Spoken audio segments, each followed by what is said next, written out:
From deep in the Burbank Media District, it's time for another edition of My Burbank Talks, presented by the staff of My Burbank. Now, let's see what's on today's agenda as we join our program. Hey, everybody, it's Craig Sherwood here, along with Craig Durling and Ross Benson. Hi there. Hello, hello, hello. We're back with you on another Monday for another of the week that was, and the week that will be our August 21st edition. And we're going to dive right into it because we got a lot of pages to talk about tonight. A lot going on here. The week that was. It was a week. So let's talk about the week that was. And last Wednesday, the police commission had their meeting. Well, Tuesday, Pickwick closed. Oh, okay. Tuesday, Pickwick closed. That's right, to the public. That was part of last week. Right. And then Very sad. It closed on Tuesday to the public and Thursday to the leagues. There were a lot of people out there, even on their horses, sitting out front. All the TV cameras were out there, and a couple of leagues had to close up and finish, so they got to bowl Wednesday night. Two leagues. I got to stop by and smell the last of the bowling alley. Well, Do we know what the fate is of the air hockey table? No. The guys. Well, they're going to auction it all off. They're going to have an auction, and we'll keep our eyes open for that. I want the air hockey table. Many an hour we played good air hockey games over a couple hours on that table. They had catered food. They didn't use they had private leagues, so they really. But great article in myburbank.com written by Devin Horrenda that she talked to a couple people. 20 years they were bowling there. A couple of those employees have been there like long nonstop. Time. Yeah, it's a long time. People moved out here, went to work out here, and started a league. And that's all their friends. It's like the quotes that she got, and then the guy that working, giving out the shoes. Well, a lot of people, Pickwick was their social gathering point for years and years and years. The different clubs and leagues and stuff. I remember walking in there, and the smoke used to be so low because you could smoke in there. Wow. Well, the pool is come and gone. Long time ago. The drive-in's come and gone. Long time ago. Now the bowling alley is come and gone. Yeah, but you know what? Everybody has the memories, and a lot of people loved the memories. And look back, things change. It's unfortunate. Moving forward. But the noise in there, I can hear. I just heard it when you said that. It all came back. The pins getting knocked down, and the guy on the mic on the PA system. Hey George, lane 4, the ball's stuck, or lane 6, the pin is in the wrong spot. A lot of those announcements too. It was not exactly a well-oiled machine in there. But that was part of the charm of the whole thing. It was, it wasn't this slick modern day operation. Yep. It was nostalgic. It was good. I still have one of my bowling trophies from the Jordan Junior High Bowling League. I got rid of those a couple years ago. You still have those, do you? I milled them down to make bullets out of them. That's okay. Is there a rim shot there? All right. That's a mucky joke. Sorry about that. He doesn't know mucky, but it's nobody knows one mucky. less bowling alley Mookie Betts won't be bowling at.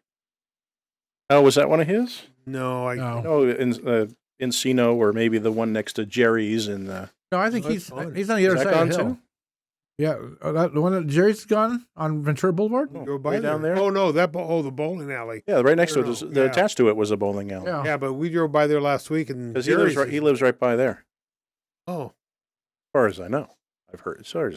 I know it's closed on Mondays, and he has somebody go in and open it up for him on Mondays, and he goes in, and I'm sure he was there today on his day off. Well, they travel today, so it was a travel day. Sure, he's got some private time, but Pickwick. Okay, goodbye Pickwick, as we know it. And I never knew there was a bowling alley in the White House. Yep. There is 2 lanes and a pool. Was it for Kennedy? It was therapy for somebody, I thought, or Eisenhower. Or I just think if they wanted to have a bowling alley, they got a movie theater, they got where I used to go get my ball drilled was guy up on painful. Alameda in San Fernando, and he had 1 lane. And there was no machine to knock the pins down. You knocked the pins down, and he had to set them up and push the ball back. I remember that. I also remember the old bowling alley on San Fernando, too, Burbank Bowl or something. And it had 6 lanes? And right. it was the old-fashioned machines, everything else, and it was kind of fun to go there and play. Now we're dating Burbank. Okay, how many bowled on Marlindo? We'll date somebody. Yeah, Marlindo lanes. There's another one. And then, of course, you went over the border to the Grand Central, but they had 40 lanes there. Yeah. Somebody told me they kept that lane. The lanes are there for Disney people. Oh, figures. Anybody ever do candlepin bowling? No, but they did. Very popular in the Northeast where I grew up. Candlepin bowling. Well, they started doing rock and roll, neon stuff and everything. We had the disco bowling and all that, but the candlepin bowling was smaller balls. Send us your bowling comments. And different shaped pins. Really? They could stand on either end. Yeah. Candlepin bowling. Let's move on here. We're people are going to say... Welcome back to Bowling America. Okay. We'll move on to Wednesday the 16th.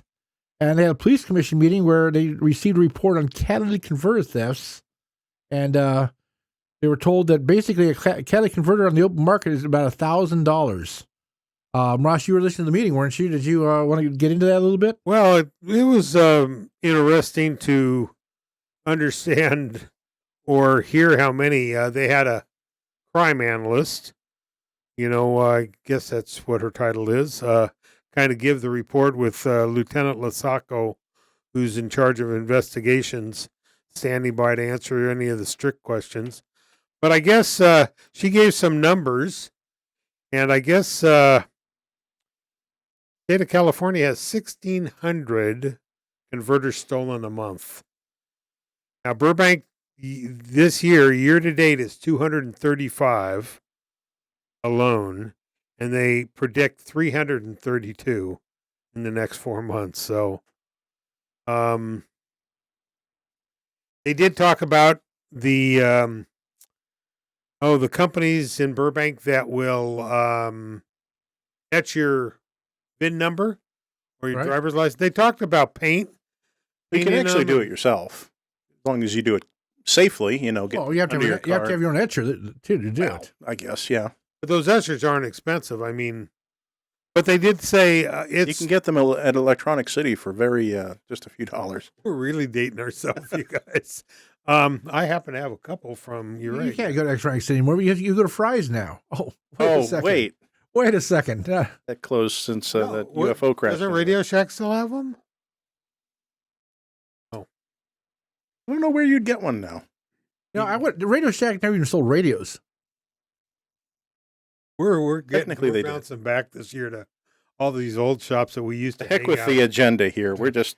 But get back to the. You have a list of 7 places. Yeah, there are 7 places in Burbank that will engrave your either VIN or registration or your driver's license on it. Precision Motorsports, Tilly Sinclair, Burbank Auto Doctor, Star Auto Center, Expert Auto Center, Arts and Auto Care, and Burbank Auto Tech and Brake Service, I guess. And you go in there, they'll do it free for you. The police commission did make a recommendation. I know you'd love to hear recommendations from the police commission. They're going to talk to the department about pushing out more social media about engraving your converters. And also they're going to recommend that they put the word out in high schools. Okay. But what are they going to do to the city council? Well, the city council doesn't engrave, so I think they looked right over them. So they're not going to advise the city council on anything. Just at least they're going to put out another press release that we got 1 year ago about that. I remember. Well, it's public information. They're putting out the information. They feel that the department should probably be proactive and putting it up a little more. Absolutely. And that's why they're going to go to the high schools. These new kids buy brand new cars, and that's a great time to have them. Do they still have auto shop?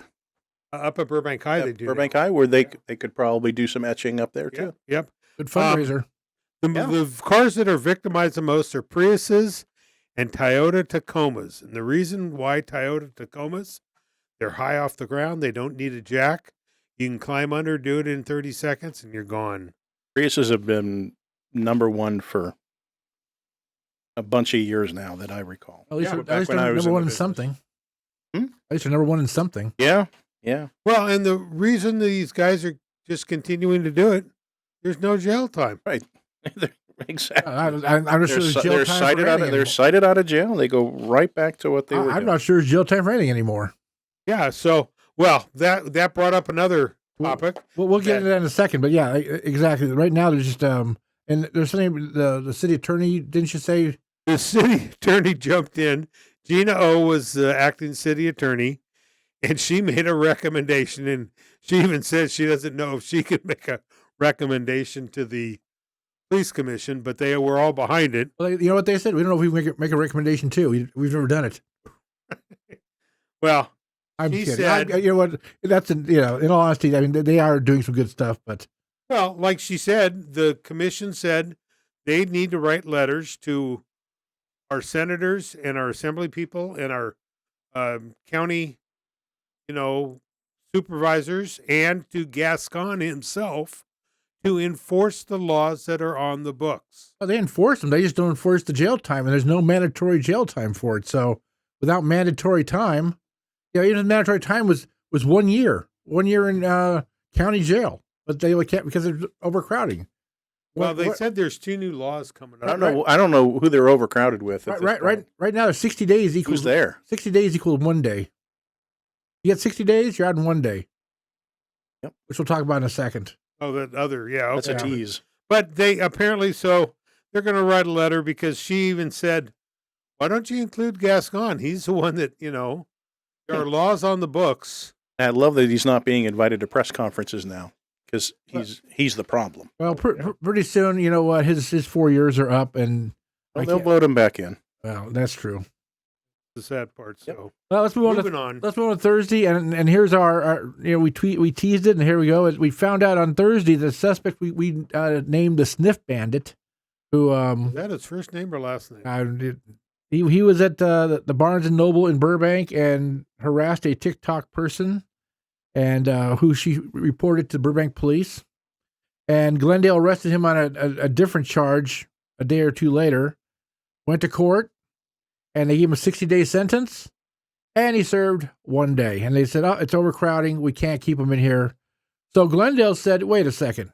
And that was not any fault of the Glendale Police Department. That was the county. That's the county under directions about overcrowding and everything else. We know who's in charge of the county. So they Glendale Police was not happy about that. So they immediately, now I don't know why they actually didn't do this when he was first arrested and added on, but they went and researched him a little bit and found out that he had not registered as a sex offender. So they rearrested him. He hadn't. He had not. Had not. Okay. And so he's now back behind bars, at least for now, until he goes to court again. They say, okay, well, don't do that again. Go away. I would applaud them if they held on to that charge, knowing he was going to get released early for the. But my thing is, I guess what he did in Burbank wasn't illegal because Burbank has not arrested him or done anything. So they put out a 2-sentence release and not a word since. So yeah, I think no offense, I think Burbank PD dropped the ball on it. Glendale did the arrest. He had charges over there. But I'm sorry, they didn't put a picture out. The picture that's out is from Glendale PD. Right. Everything about this guy is from Burbank, from Glendale PD. Right. What you saw in the video. You know how many people? He's not been arrested for anything he did in that video. And even though Burbank police said it was an invasion of privacy, I guess you have to do more than invasion. I guess you have to conquer, But they did not. Burbank police have not done a thing on this case whatsoever. Yeah, and I've talked to so many people with girls, daughters that are just, they're not letting them go to the mall. They're not letting them go out because. I'd be up in arms because from the outside looking in, it looks like Burbank PD is doing absolutely nothing. Well, about it appears like the videos from Burbank. The video's gone viral. Oh yeah, and their lips are sealed about it. They're not doing. Doesn't seem like they're doing. I'm not a lawyer, nor do I play one on television. But by looking at that video and the fact they put out a release saying it's an invasion of privacy, I would think there's something it's not they don't have any evidence. They have the video. We've all seen the video. Right. At least come out and say, well, why there's no crime to be filed. Is it not trespassing? Is it not lewd conduct? Is it not assault? Is it not invasion of privacy? Is not a crime? I don't know. I don't know. So I wish they would say something. Well, no, invasion of privacy itself is not, but but I'm going to give them the benefit of the doubt and assume that they went down the list of possible crimes and didn't find enough to file charges on. Well, what bugs me about this is this guy is out and about. We have a mall. We got a bookstore. We don't know right now if he is out right now. We have no idea if if Glendale's got Well, him nailed down this time. Or some of the comments on social media, if you looked at this guy, you would not forget what he looks like. His ears are pretty visible yeah. in these pictures, and people are saying, And by the way, what pictures? By the way, I "The one guess in Glendale PD." Oh, the Glendale one. I guess Glendale PD did put out a booking photo, so it's something that Burbank never does. So I think that anyhow, Even for public awareness. be on the lookout for the Sniff Bandit. He may be in a. Watch your aromas. I mean, a bookstore near you. Yeah, watch your aroma. Moving on to Friday.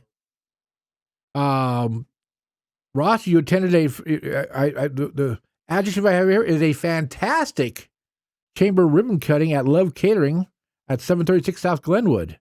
And we previewed that last week. yeah, so why don't you Well, say I'll tell you. why was it fantastic, Ross? Give us the lowdown.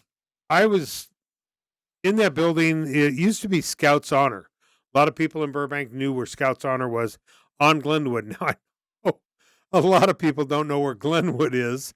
It's off of Main and Oak. It's a dead end. For you longtime people, it's That's where where Love Martino's. Catering is. Huh? That's where Love Catering is. Well, it's the last building on that block right in front of a fire hydrant. They have a brand new sign. But what was fantastic about it is I had gone there when it was Scouts Honor, and it was a tiny hole, about the size of this studio. But apparently, they were a restaurant, and that's what didn't meet qualifications of the landlord and the building.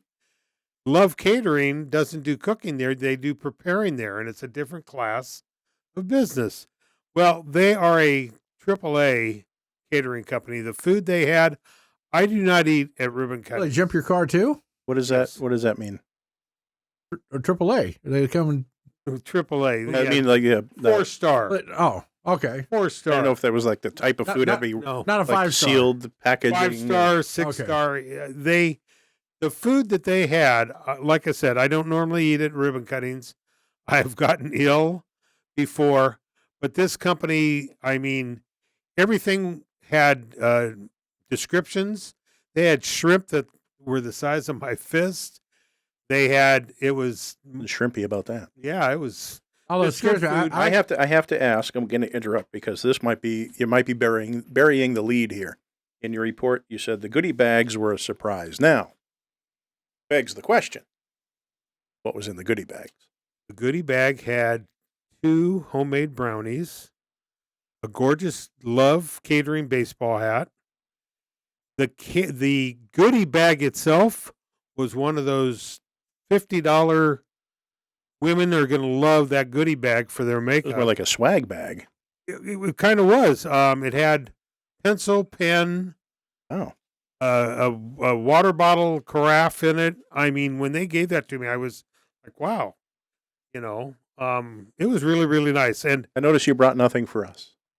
no, I drank the water already. The brownies were delicious.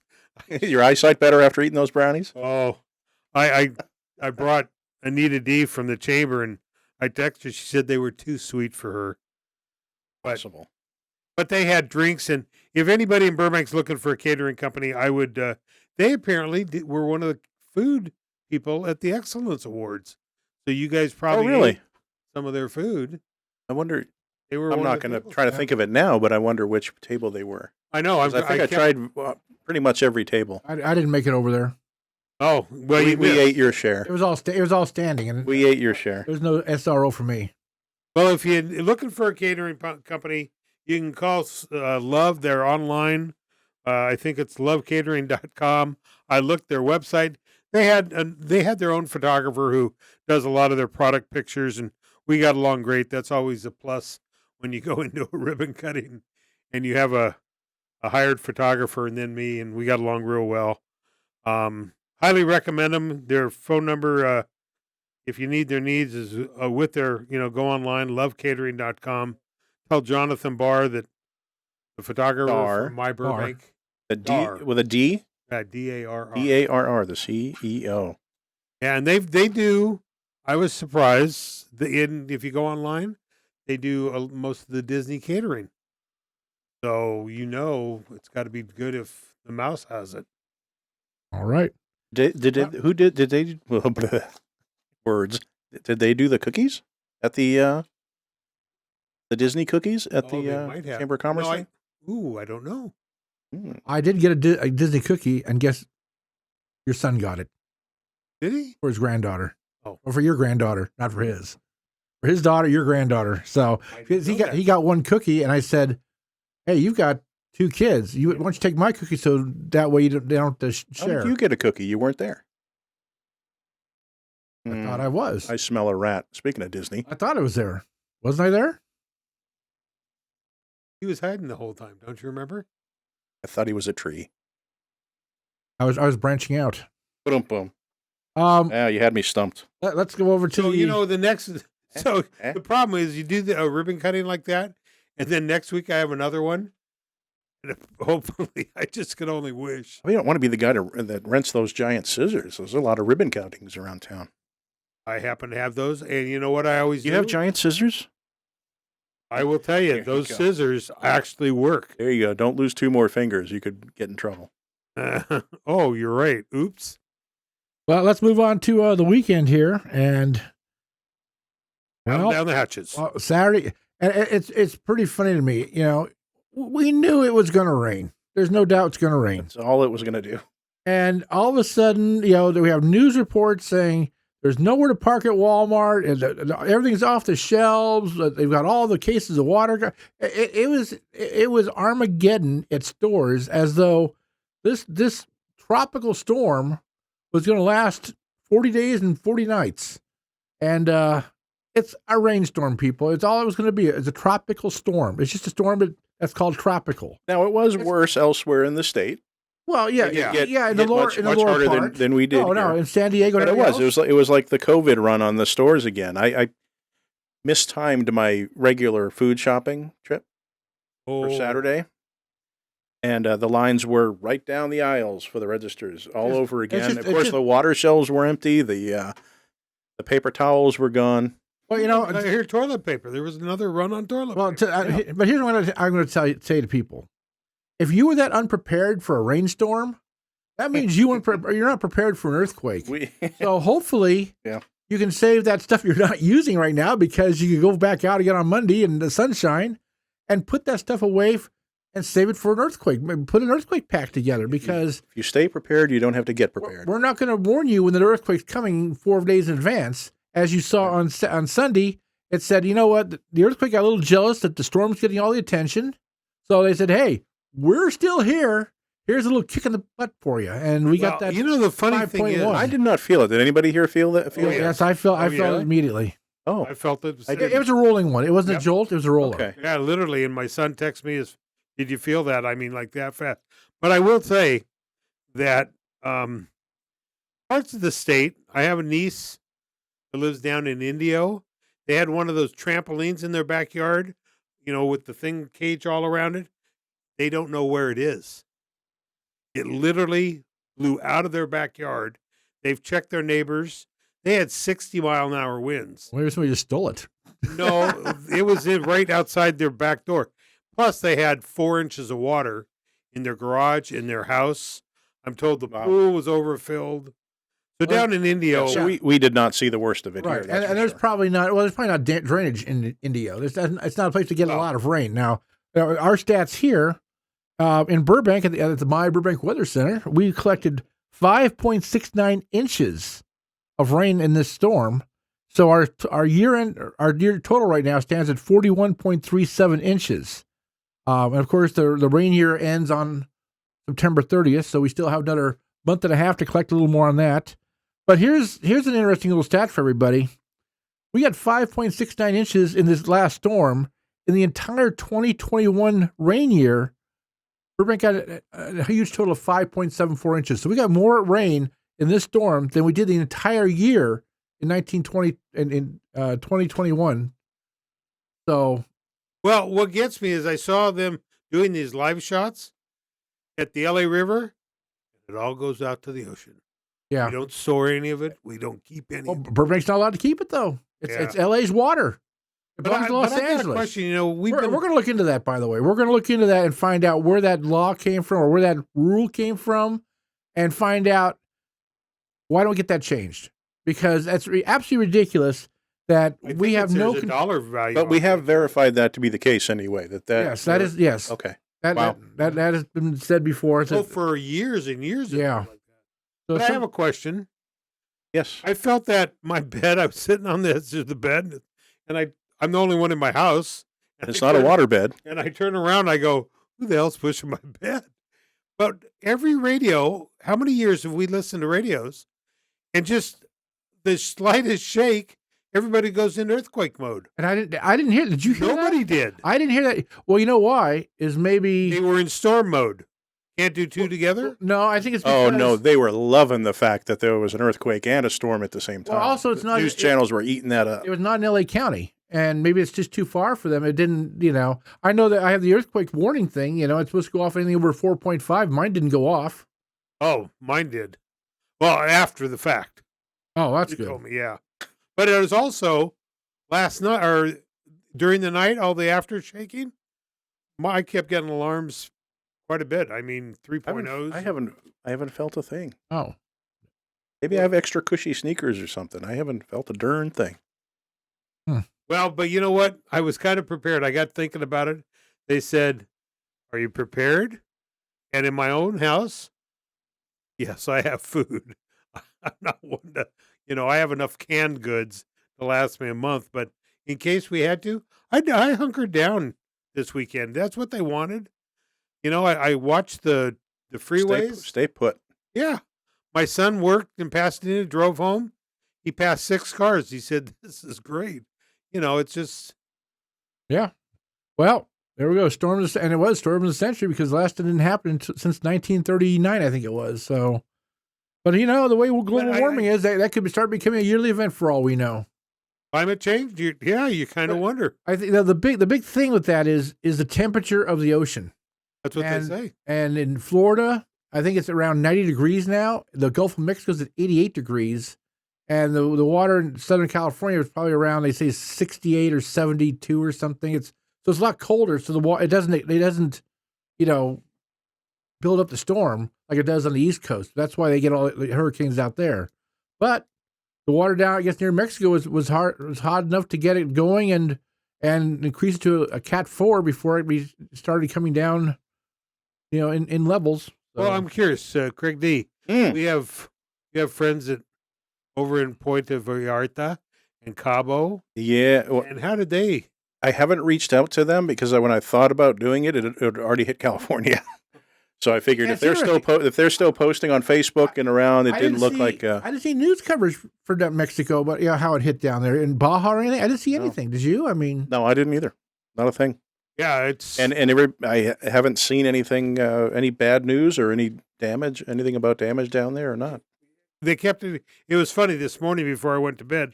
All the news helicopters are hovering over my house because, where Sunland Boulevard and the 5 dips down there, they had lanes closed, and the helicopter pilots kept saying, "We don't see any water on the They were freeway." calling it ponding or something. That there was a pond on the 5 because I did see a report about that. Hydroplaning or something, but Yeah. I don't know if they closed any streets in Burbank down. I don't know if there's any flooding in Burbank. I watched I actually watched the police department's Twitter all weekend. There was not one tweet sent out the entire day on Sunday. I did notice on Saturday though there were an amazing number of crash responses on the 5, right at Empire there. Oh yeah. There were probably 4, 5, 6 Yeah. responses that went out right in that stretch. Saturday into Craig, Sunday, that yeah. gets me because the only storm related from the city that I saw was Vice Mayor Nick Schultz doing it from home, giving an update. Right. And what really gets me is the media capital of the city didn't put shit out. No, they put nothing out Except that we're out of bags. The same as a fire. The same thing as a fire. Nothing but posts. If it happens on a weekend, nobody's gonna, everybody's at home. Nobody's gonna do anything. And like I say, for the police not to put one tweet out the entire weekend, the entire storm. And this isn't just Burbank. I notice this about many cities that I follow on Twitter. Nothing but sandbag posts. And Burbank where you had can none. get your sandbags. How many? Yeah. We're done with sandbags for the day. You have to try again tomorrow. Nothing about the storm. Nothing about closures. Nothing. It's all about sandbags. I will say this in Burbank's defense is the fact that they've got only enough officers to do the jobs they have. They don't have officers to come in and do, public announcements, everything else, especially on the weekends. I guarantee he could put that out. There's only one person that needs to do that. But if the media was able to listen to what they were doing, we would be able to put that out, and then people would have information, good information. Yeah, I just noticed. I was just real surprised that, even when the school district, they're reading off lists and lists of schools that are going to be closed, and until 6:00 when Burbank decided that, and I understand LA City, they had a combination storm and earthquake checking that they had to do. Plus, they've got so many schools. Exactly. But I understand where Burbank decided. To me, I think it was smart to open schools. No reason the kids need to be running around today. Well, yeah, it's just not that. The parents didn't have to watch them. And they can't go to work that day on Monday. And so there's a lot. It's a lot of things that go on with that, and I get that. But I also understand why you have to be safe too, because you can't have kids show up at 6 a.m. and the school is flooded or something, or whatever it's going to be. But they had. I did see a couple of tweets that said that Burbank school facilities crew, they were checking all campuses. So but I don't think LA could do that with the 7,000 schools where they have. So okay, well. That's it for the week that was. But everybody could put their umbrella away now? Yeah. And your rubbers? Go buy your canned food for the next storm. Don't forget to keep a can opener around, too. Absolutely. Okay, well, we'll be back with you right after this short little break. How would you like your business advertised in this very spot? myBurbank Talks is looking for local businesses interested in a 30-second spot to appear in our podcasts. If you're interested, please email advertising@myburbank.com, and we'll be glad to discuss all of the exciting possibilities with you. Now, back to our podcast. Okay. Stand by. What? You just said a good one, Craig. Craig Sherwood and I try to figure out the goodies that we always, want to collect to give away as goodies. I think Craig came up with a good one. We should come up with a can opener from myburbank.com. And every household should have one. I don't think I've used a can opener for disaster preparedness, and because on every episode here, we bust open a can. Well, we could do that. Because someone in this city deserves it. Might as well give them a bottle opener also, for as much as they're ever going to open a bottle. Well, many can openers have a bottle opener. Oh, there you go. Integral to it. A multifaceted little unit. But Craig, you, as you know, if you had no power, you wouldn't be able to do anything in this household. I just grab the tab on top of the SpaghettiOs and pull it, and it comes right off. Does SpaghettiOs have tabs? Yes. They better. I get disappointed nowadays when I unknowingly buy a canned vegetable or something and need a can opener. It doesn't have the pull tab on it. Very disappointed. I haven't used a can opener in 20 years. I have a manual one, so sorry. Okay, now that we're back to now the week that will be. Okay, well, today... The week that will be. Some things went on today. Of course, last week there were hardly any meetings, and this week they've loaded them all up, which, once again, I never understand why they don't do a little better job of spreading meetings out a little more. But today we had... no, I think we should find out why. Our city clerk, who I believe she listens to our podcast, maybe she could clue us in. I think it's maybe in the charter or somewhere where they say how many meetings need to be scheduled. And like the city council must meet twice a month. Right, but what about these commissions? Well, they must meet once a month. But why do they have to all meet the same week? That's what I'm saying. Why couldn't they meet the second week of the month instead of the third week of the month? Anyhow, there were 7 different boards and commissions scheduled to meet this week. Only 3 last week. So and they do it all in 4 days. So of course you have meetings going at the same time. So if you want to watch one meeting or you can't do it. You got to pick the meeting you're going to watch. Anyhow, so Sustainable Burbank, they met and they talked about single-use plastics again and community engagement. I'm not sure how long they're going to keep talking about single-use plastics before they keep having ad hoc committees. I think they're waiting for the city council to say, here's what we have up our sleeve. But they've given them recommendations. So, I do know. I'm sorry, go ahead. A couple of restaurants, they have been getting together. I was told, in fact, they've had a couple of meetings with business owners. The chamber's been involved. We haven't been invited to them yet, but I am told they're getting together with businesses. So Okay. All right. I'm a Sustainable Burbank Commission fan, so I'm sure they're on top of it. Well, let me ask this: what do they mean by community engagement? They want public opinion, or is that I think the that's restaurants being the community? Well, I think it's both. Okay, I think it's both, but it's kind of ambiguous. it's true. The Transportation Commission also met today, and they were supposed to discuss pedestrian safety in Magnolia Park. They're going to discuss the Magnolia Park reconfiguration plans, including installing 4 more signals on intersections that right now do not have them. So basically, you have an intersection, a signal on every intersection, between Catalina and Hollywood Way? Is that what they're talking about there? Yep. So let's hope that at least they learn how to time them properly, so that you're not stopping every single street. But also, when that's part of that streets plan, Right, that was approved by city council, right. they're putting, people don't realize it. Like you've written here, right down Chandler, they're going to put a medium right down Magnolia Boulevard. Yeah, that's the second phase. So Right. First the signals come in, and that all gets done. The second phase calls for a one lane on each direction instead of the current 2 lanes. So they'll do what they did to Verdugo, take out lanes on each side, make it 1 lane, and instead of doing a bicycle thing on the outside, they're going to put a 30-foot medium down the middle, which they think will slow traffic down and have more safety. And I can see where it gives there a little more character, also a little more, obvious and all that. I think it's, I can see that. But the Magnolia Park Merchants Association, when they do that, it's going to be a lot more challenging to put on Holiday in the Park with a medium down the middle of the road. Well, yeah, but why can't tables sit up on the medium? Depends how they lay them out. I hear it's not going to be a walking medium. It's going to be like with a hedge right down the middle. Well, You guys messing with me? 5 times you said it now. The word is median. Median? Median, Medium. not medium. Yeah. Median. well, it's, Median. it's I didn't want to say anything until it became a pattern. I thought you were messing with me. it's that thing that they have on Glen Oaks now. They used to have a railroad track. But here in our show notes, it says medium. That's the one grammatical error I told you I didn't fix to see if it actually played out in the show. And what's funny is I just copy and paste this from the agenda. So Well, it might be a median. Yeah, you also put here that they're looking at the possibility of repainting curbs. Now, yeah, and are they going to make it blue, green, yellow? well, yeah, hot they're pink? yeah, some red zones, yellow zones, green zones at 10 minutes, 20 minutes.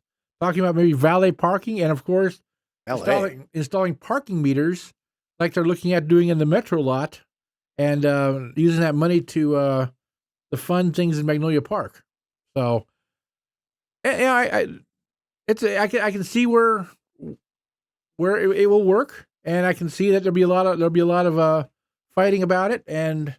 But I think we have to preserve Magnolia Park and the charm it has there, and this might be one way of doing it. I think you'd get arguments from the public and businesses for almost every one of these points: the 10-minute zone, the valet program, and especially the parking meters.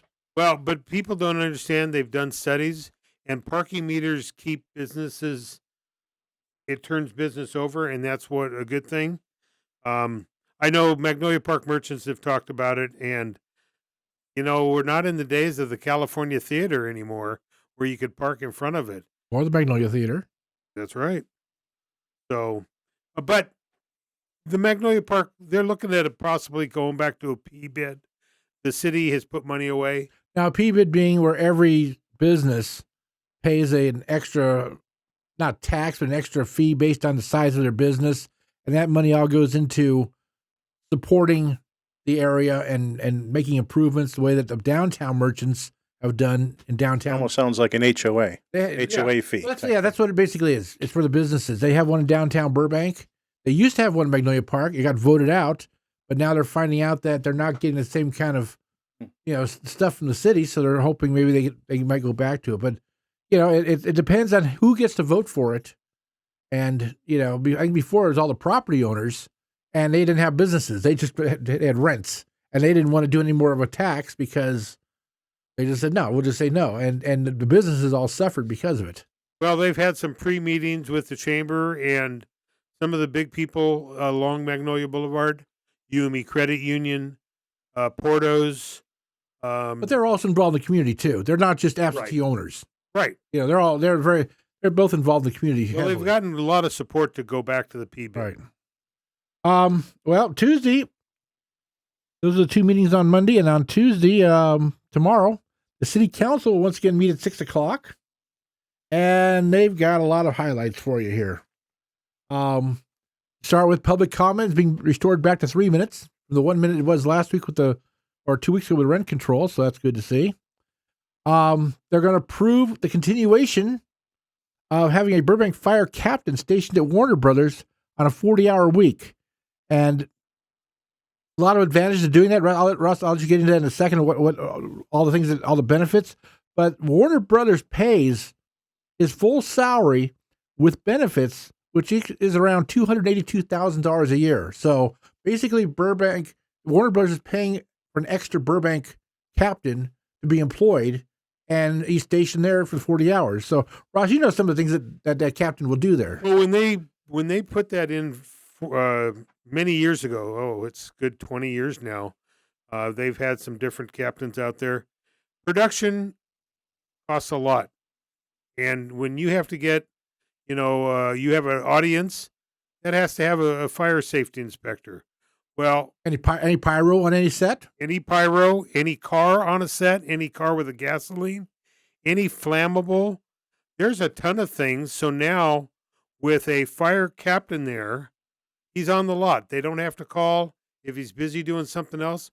So 40 hours a week, that captain is responsible for. Do you know how many dedicated to the studio? Just right, to 40 hours a week. Warner Brothers. Do you know how many work for the Warner Brothers Fire Department? How many? Well, they've reduced. That department has changed. It's no longer an engine there. They call it an engine, but it's Right. really not an engine anymore. What is it? Right. It was. Oh, they still have an engine, but now it's a pickup truck or like a patrol rig. yeah. Yeah. And that is. I was a fireman at Warner Brothers.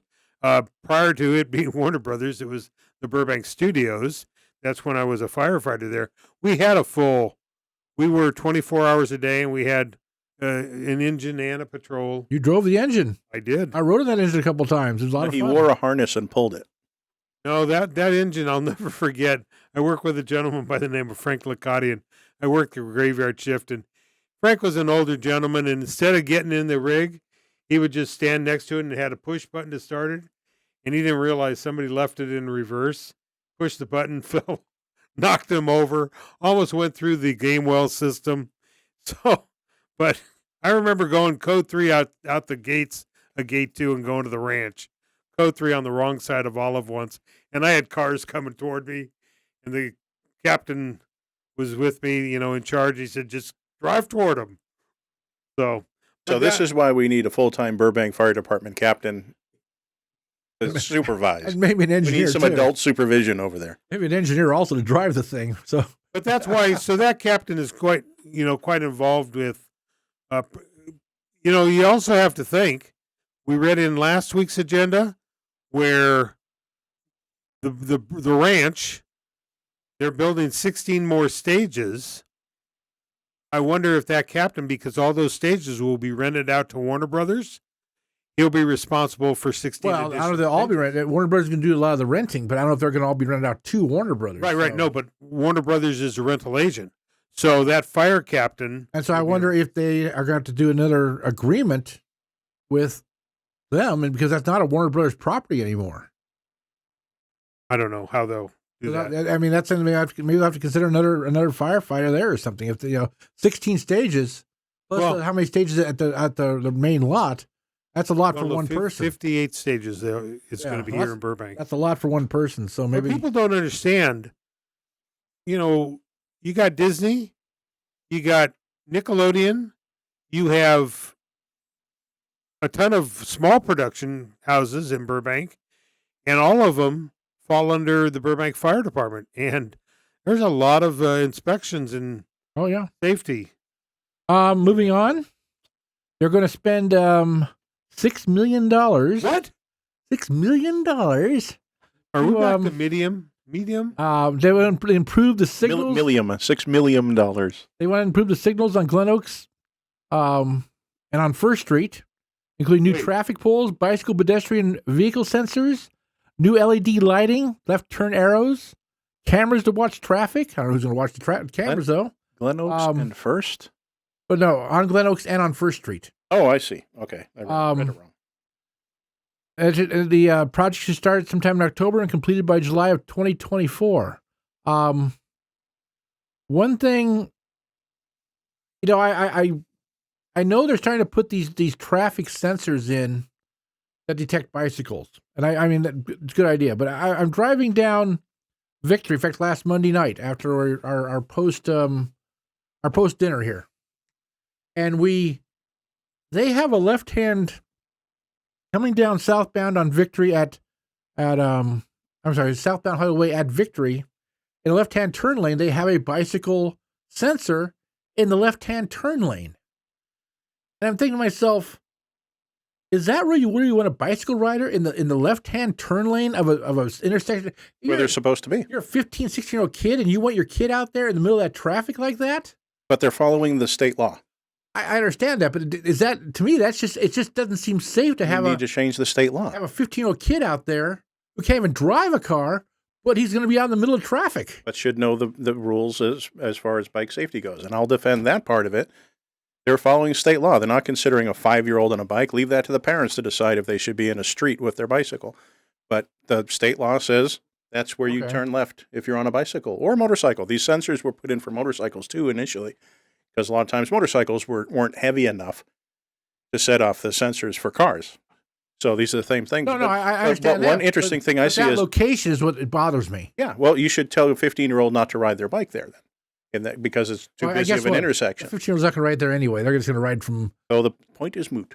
Well, but one thing you do notice if you're driving around is these bicycle sensors are in the number one lane a lot of times. Let's say there's 2 lanes in one direction. The one on the left is the number 1. The one on the right is the number 2. The number 1 lane has that bicycle sensor. Now I'm going to go ahead and assume that's for motorcycles because bicycles aren't supposed to be in the left lane. They're supposed to be as far right as possible if they're going straight, according to state law. So I'm going to assume that those, even though it looks like a bicycle, those are really for motorcycles, since that's not where a bicycle is supposed to be. But it says bicycle, which throws you off. It looks like, the graphic is a bicycle, which is kind of misleading. Okay, now go back to First and Olive. If you recall, the city council passed. They're closing along the bridge there to get down to the freeway, that little access road. They voted that out. And I'm pretty sure that is part of this plan in October to close that road permanently.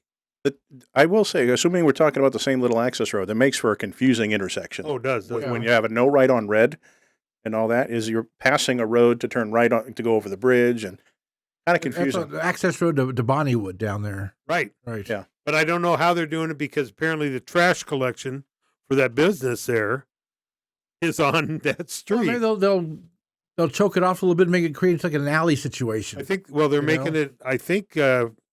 You can't drive down it at all. Yeah. Or make it one way out and not in, and that way the trash trucks can still go down it or something. I don't know. I'm sure there's people who make a lot more money than we do to figure that stuff out. I leave it to David Kriske. I think he's on top of stuff like that. Also, they're going to talk about improve new paving on some of the streets in the area surrounding Amherst and San Fernando. So if you live in that area, your street may be getting repaved pretty soon. By the Rose Garden. Yep. Remember that house at Frederick and Van Owen that they wanted to, the people wanted to buy that little piece of land that somehow the city owned, and they wanted to. Right. Yeah. Well, the city's going to sell to them for $95,000. Cha-ching! So, don't we have a cha-ching? Yeah, we do have a cha-ching. We haven't had a sound effect yet. So. Okay. Astro got me right in the gut.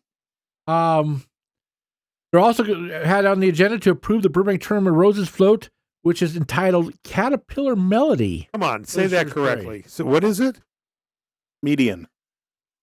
Caterpillar Melody. What didn't I say right? What's a Caterpillar Melody? Look at the float picture. It says it all. Burbank Turner uses. They're also approving the fact that they're going to basically the Burbank Turner Roses partners with the city through staffing and financial support. Burbank Water and Power also contributes $54,000. How much? $54,000 for construction of the float, and this supports materials including roses, flowers, and various tools and equipment.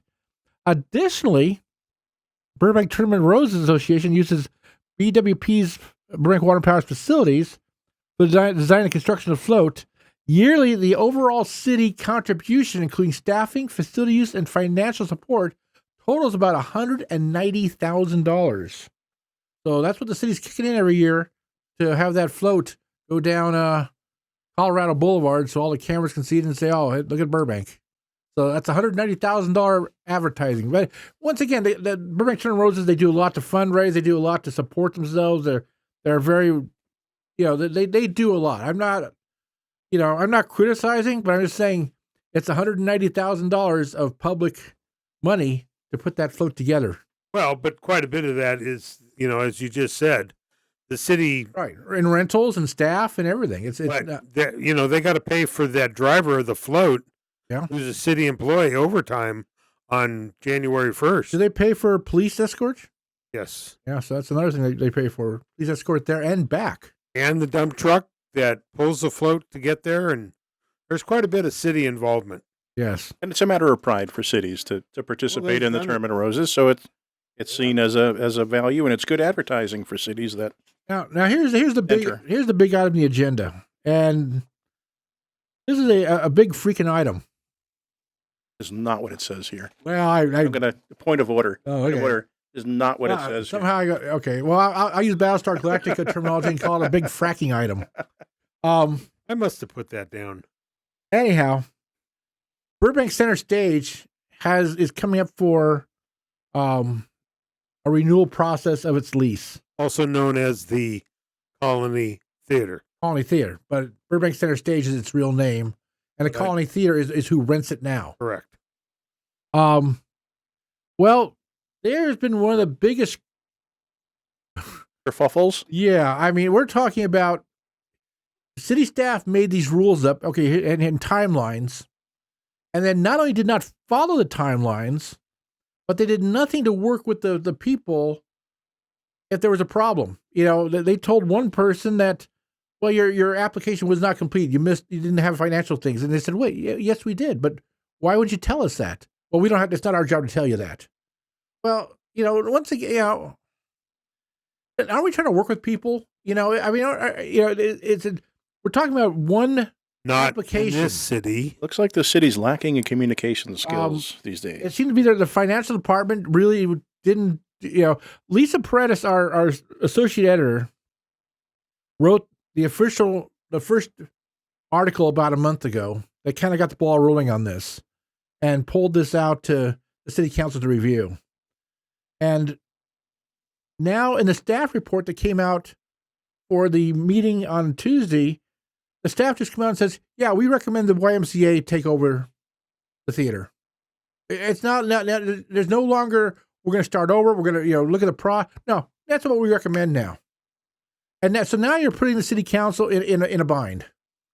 You're telling them who wrote that report? Do you know? Well, it's staff. Staff. Well, okay, but will you tell me what department that falls under? Park and Recreation Department. Thank you very much. Is that the same Parks and Rec that sent letters that they're chopping down all the pine trees without giving anybody notice?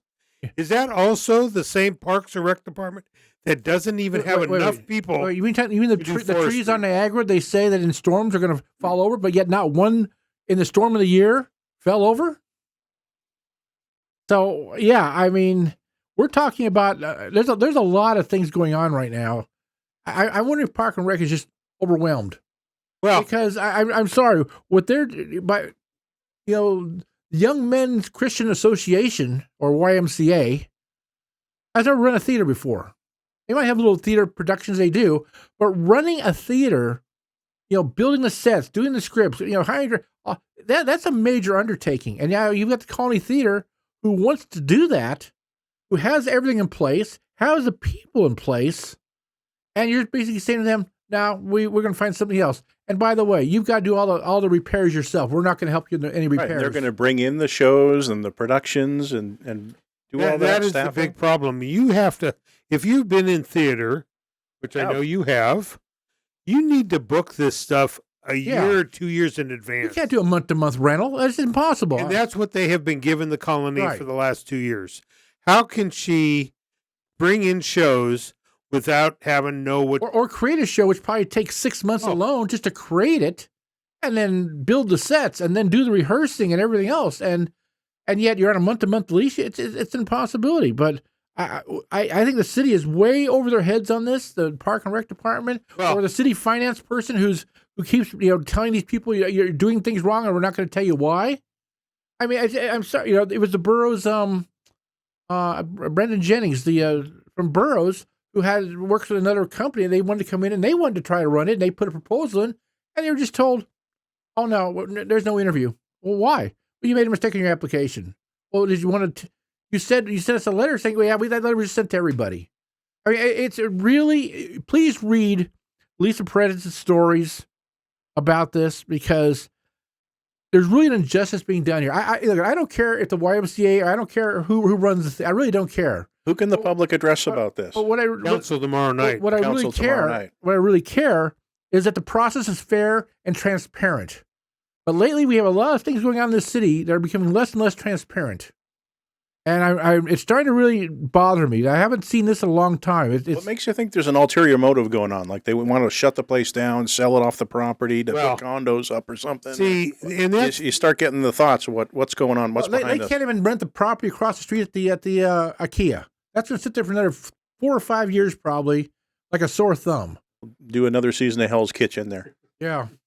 Well, tomorrow night, you can call in to the council. You can show up and tell them that you want it to be looked at again.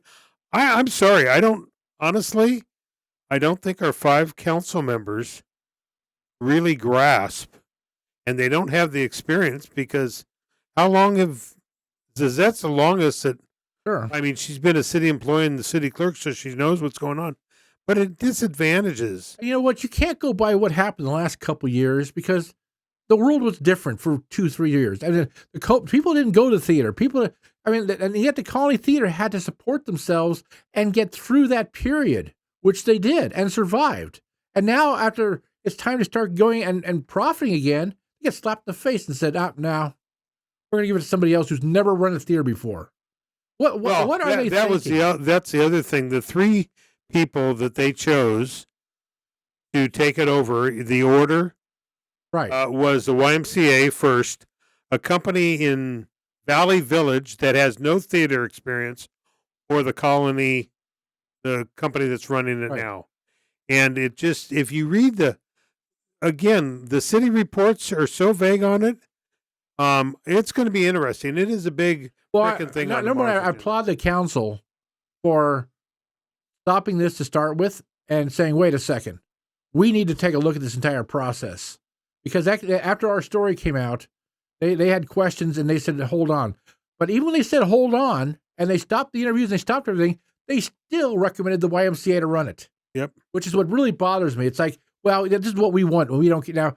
The YMCA would not talk to us about the story. They would not comment to us, which, once again, what's going on behind the scenes? Right. What's going on that we don't know about, The silence is not golden always. Yep. Anyhow, there we go. There's pretty much my rant in the middle of the show, like usual. We've hit the 1 hour mark. That must mean it's Wednesday. Absolutely. Wednesday, the Senior Citizens Board is going to meet at 1 o'clock at the Johnson Center. And once again, the City Council will meet on Wednesday also at 4:30. Special meeting. It's a special meeting. TikTok. There it was, right there. I don't know what I just said in Morse code, if anybody out there knows. I don't know, but Japan is moving the boats our way. Oh, geez. Well, they're going to meet about the council districts. This is their last public meeting. So the public can address it. They're going to try to finally pick a map with the districts on it. I'm I'm a little not confused, but I'm a little bit. In the agenda says to introduce an ordinance. I saw that. I saw that. That jumped out at me. This thing's chugging along, isn't it? Adding new Article 3 to Title 2 of the Municipal Code to change the city's electoral system for enlarge the district. So now they're going to say to the council, okay, we want you now to vote for this, and we want to start changing it. Because once they vote to change the municipal code, it's on. Well, they've already gone so far as to write and draft an ordinance. Yeah. Now the council has two choices. A, we're not going to do this. It just doesn't work. We can't find districts that have Hispanic representation the way we're being sued about. It can't happen. We're not going to do it. So we'll go ahead and fight it in court, which I think is what they should be doing. Not the SB 35 stuff, because they've got no chance on that, but they do have a chance on this.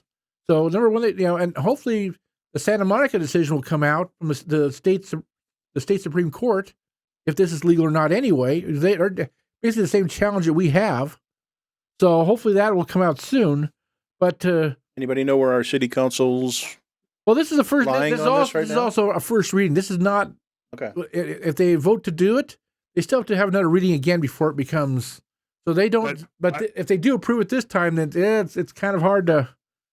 But I will say this: if that does happen, and they say let's go ahead and do it, the next step is they got to put in the ballot for the citizens of Burbank to vote for a charter amendment in March. And I'll tell you right now, I'm going to tell people vote no. Vote no, because if we don't change it to a charter amendment, they can't do it. Right, and I talked to somebody today at great length. They called me, and they have a feeling this is a done deal. The city has told our council members, you're just voting yes. I'm told the school district has their map done. Yeah, we haven't heard a word about the school district yet. They put out nothing about meetings. They put out nothing about their. I'm told. So if the city can't stop it, or doesn't have the power to stop it, or the will to stop it, it's up to the voters. Going to be up. And this could wind up being where the school district does it and has districts, and the city doesn't. Right. But I'm telling you right now, it's a bad idea. It's just a bad idea. And if there's ever spend extra money on firefighters, spend extra money on police officers, and sometimes you got to spend money on we got to keep Burbank, and this will, I think, tear at the fabric of Burbank. It's going to start putting neighbors against neighbors. Yes, and it's just the fact that this is happening. Well, it's gotten me that they've already spent several $100,000, which they're doing due diligence, which I understand. But now that you go ahead and adopt this like this, that's what that isn't pushing it right through. Yeah, they're also going to maybe adopt a resolution to do a ranked choice voting system, which is you actually rank your candidates by 1, 2, 3, 4, and then they get votes that way. We had our guest on several months ago who talked about that system, and but that doesn't mean they're going to do it. But they want to have LA County, because LA County has no way of doing that. They have no way of if you vote like that, they can't count the votes. They have no system in place to do it. Changes are coming, Burbank. Oh, yeah, and you know what? If you ask your next-door neighbor if they've heard about it or know about it, you know what? I think as we've shown through this episode alone, it's the city isn't communicating to anybody. Well, they've tried, but it's not. Well, I know they company placed an ad with us for 1 month, 4 months ago. Right, and there's signs everywhere, and they keep saying, know what's going on, but people aren't grasping that this is going to be a big change for the city of Burbank. Well, what I figured out is when we had Police and Fire Service Day back in, May, and they brought a booth in for this. And it's actually across from where we were doing our podcast at. And we were there, 5 hours? And I think I saw 3 people in 5 hours stop at their booth and ask about what it was. They just sat there with nobody the entire day. Nobody seemed to care. Have to be more proactive about it. Yeah, they need to push the word out, not wait for people to come ask. Right. Most people don't care unless it affects them personally. And they need to know that it will. Absolutely they do. This is a very personal thing for everybody. Well, let's move on to Thursday. This is in case you have trouble sleeping, you might want to watch this, record this meeting At and 11 a.m.? record this meeting and then listen to it at bedtime. Okay. The Fiscal and Treasurers Review Group will meet in the Community Services Building at 11 a.m. to go over the city's investment portfolio. Now, we have a great treasurer, and she does a great job. Crystal Palmer, she is. Yes, Crystal Palmer. And you know what? She's on top of the ball, and they have to review this by, they have to review this. But I'll tell you what, it's, if you're a layman, it's not easy to understand.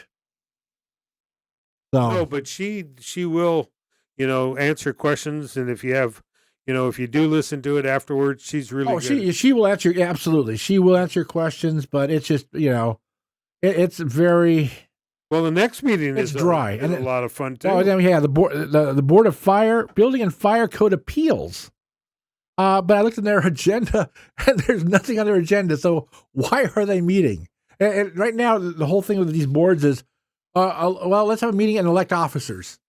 Well, you know what? We can do that at any meeting, and then they're going to type the city staff, city resources, the janitor, everybody else to put a meeting on where you're not going to do anything, basically. And then after, at 6 o'clock, the Infrastructure Oversight Board meeting will also take place in the Community Services Building. And also, there's very little on their agenda, too. But they're going to pick officers again. Who's the president? Who's the vice president? They just meet to replace themselves? It's very, it's a waste of resources to me sometimes. If there's things they really need to do, put it on the agenda. Let's get down to it. But just have meetings for the sake of meetings. I don't know. It just seems like a waste of money. Huzzah, huzzah! Here's a reason to meet. A ribbon cutting on Friday, Ross. Ross has another ribbon cutting on Friday, and this one's at Run Out Groove Records. Nice. Nice to hear a record store opening. In Magnolia Park. Yep. It's also, mine continues to the next page. It's also Food Truck Friday night. And the gentleman that has taken it over from Magnolia Park Merchants is one of the board members, is Jeff, who owns Run Out Groove Records. So he hopes to have a great turnout for his ribbon cutting and then have a whole mess of food trucks. Fantastic. He's putting like 20 different food trucks. They all have their City of Burbank license and their City of Burbank this and City. Oh, yeah. Although I don't think anybody from the City of Burbank even goes out and checks it. No, well, they have. I'll do it. You and I should take a walk. They have some great food trucks out there, though. They really do. Last time he had a great mix of new, not the ones that used to be there. The lobster truck. Yeah, you got to switch them out. Yeah. That will take us to the weekend. And here's a little something for your calendar if you care. They're going to have a community walking tour for the Golden State Pacific Plan. And that's on Saturday, August 26th, at 8:30 a.m. to 10:45 a.m. And they're going to meet at Robert Lundgren Park. It's located on the corner of Thornton and Naomi Street. This will be the first of two walking tours. They're going to walk up and down some of the streets there that are really aren't streets. You see how big that walking course is? And I'll tell you what, those aren't streets I really want to. I guess it's good to do in the morning because I would not want to walk down those streets at 6 o'clock at night. I'll tell you that. But we're talking about the residential neighborhood north of Empire between Ontario and Buena Vista. Here's my problem, though. Used to be the Western Enclave. Here's my problem. They have these walking tours. They had one here for the Media District. I would love to go. Well, my niece says you can't walk. So that means I couldn't participate. I couldn't go. I couldn't see what they're talking about. I couldn't be there because you have to walk. I'm sorry. I'm sure you could roll. I don't have a wheelchair, and I don't. Well, that's not my. That's not my problem to have to provide my own transportation for their meeting. So it's just too bad that if you can't walk, then you can't be involved in this. So nice that like somebody they streamed it live or somebody recorded it and played it back or something. Something, or else I don't know, provided it's got these phones that record now. So yeah, you're right. I guarantee for the amount of people that's going to show up at this, they could probably just get a bus and go up and down the streets. That's and not talk a bad about idea. It too. That's not a bad idea at all. The city has buses. Oh, a lot of empty buses. They're blue and white. They run around the city all the time. Called Burbank bus. Yeah, to go around in the New Year's float. They call it empty Burbank buses. What about the New Year's Rose Parade float. They could go around in that. Absolutely. There's nothing on it right now. Just a Right. just a Just a trolley. Trolley. Put a bunch of chairs on it. And hopefully, unlike the protest last week, there'd actually be restraints on this so people wouldn't fall off it. Well, that brings us to the end of except for one thing that we can never forget about, and that's called Ross's Rant. Now, didn't we We have don't have music track for that yet? Yeah, exactly. Well, yeah, Ross's Rant. Ross's Rant. we're gonna. I will have something for next week for Ross's Rant. Come up with something. Well, I sat at a traffic light with my co-pilot at Avon and Hollywood Way for 23 goddamn minutes the other day, and the light didn't change. There was no traffic going north or south on Hollywood Way. And to pull into that parking lot, the light doesn't change. And when you leave those restaurants over there, you pull out and the light doesn't change for you to turn. And there's a sign that says, no turn on red. Now, it really gets my rant up. So you think the sensor's not working, or it's just the way the timing of the lights are? They just have it's so long, or Are you serious with 23 minutes? Or are you How long were we there? exaggerating for effect? Is that hyperbolic? It might have been hyper. How long did we sit there? We had 3 Oh, you're talking about me? conversations. I was with you? you were the co-pilot? I was when was this? Didn't going to the restaurant last week after our show? The only 24-hour. Oh, yeah. The only 24-hour restaurant in Burbank. Right. It felt that. No, that's a whole nother thing. Yeah. A whole nother rant. Yeah, that's okay. How long did we sit there? And finally, what did you tell me? We're the only car within range here. We couldn't see another car in any direction. In other words, you could for shoot as far as you could see. You could shoot a cannon down that street and wouldn't hit a thing. That's right. Well, you would hit a sphere. So Take out the traffic light. as a former law enforcement official, what's the take on that? I mean, if basically if you see somebody do that, they've been sitting and how long do you have to wait before you can say, you know what, this signal's broken? When can they go? Well, if it doesn't phase, you got to figure something out. But nobody's going to tell you to go through the red light. But use your best judgment. Proceed with safety, and hopefully anybody that, if somebody did stop you, they would understand an explanation and use their discretion under the spirit of the law to understand I know years ago at nighttime, the signals used to always have the sensors working and they would change right if there was nobody, at nighttime. And then after COVID, they decided make them all maximum length again. Now, there's some signals in town that drive me crazy. There's one at the end of my street that sometimes the sensor will turn it for you. Sometimes it's the flashing yellow arrow. And sometimes you have to sit through 2 cycles and wait for somebody to come up on the cross street to set the whole cycle, the whole intersection in motion to phase before you can turn left. Meanwhile, you're sitting there like you feel like an idiot because you're the only car within sight and you're sitting here at your red arrow. And it's just, I'm all for the flashing yellow arrows because they're designed to keep traffic moving, but they need to work. You know what's funny is so you're sitting there for 2 minutes, 3 minutes, How long? and then or 23 minutes, 2-3, not 23. and then finally it starts to change, and that's when 3 cars are coming. Now the 3 cars have to stop, so the one car can now go, and you feel terrible. which is like if this thing just changed 2 minutes ago. They would never have had to have stopped, and It's going to wait till there's traffic coming the other direction to turn. What can we do to make this inconvenient for everybody? Yeah. Yeah, I do get around town.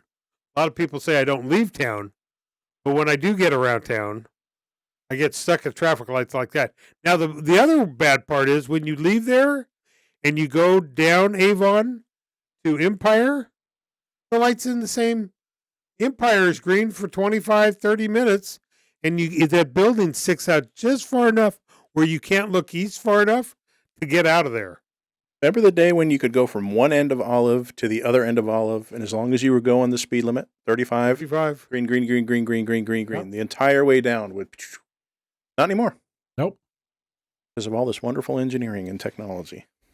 The Did I sound like a grunt? Did I sound grumpy enough? easier they make it, the harder it is. Yeah. Well, that was the week that was and the week that will be. And I'll tell you, we had a lot to cover. As always, we appreciate if anybody stuck with us live for the hour and 15 minutes. We appreciate that. Well, they Don't know get a us lot more wrong. about Don't get Burbank. us wrong. We love our city. That's why we care.